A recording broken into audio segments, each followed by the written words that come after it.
За сайн байцгаана уу. Энэ удаад бид за худалдаа авалтын ахлах менежер маань за худалдаа авалтын менежерүүдэд хэрхэн ажил хуваарлах талаар авч үзье. Үүний тулд бид нар CRM системийнхаа худалдаа авалтсны худалдаа авалтын хүсэлт хуваарлалтын самбар гэдэг дээр дараад орно. За тэгэнгүүт энэ дээр PR 2026-05 гэдэг ингээд чинь за хүсэлт ирсэн байна. За тоос 2500 ширхэг, дэлта 500 ширхэг, обой 500 ширхэг.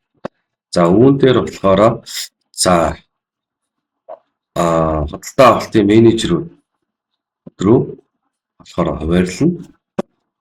За жишээ нь тоосхийг за би Батөрчид за Бэлтаг золоод обойг болохоор сандарт ч юм уу.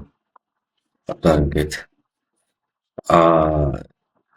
гурван одоо энэ одоо худалдаа авалтын менежер үүн дээр болохоор үнийн судалгаа хийх нэ. Эсвэл болоод зөвхөн нэг одоо худалдаа авалтын менежер болохоор ингээд сандарт одоо ингээд одоо үнийн судалгаа хий одоо энэ гурван бараан дээр үнийн судалгаа хий гэж илгээж болно.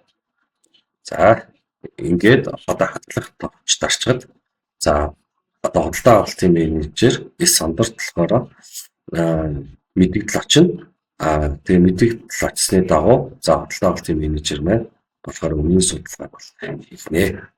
За иймэрхүү маркаар за худалдаа авалтын ахлах менежер маань за худалдаа авалтын менежерүүдэд одоо үнийн судалгаа хийх хуваарлтыг бол хийдэг байна.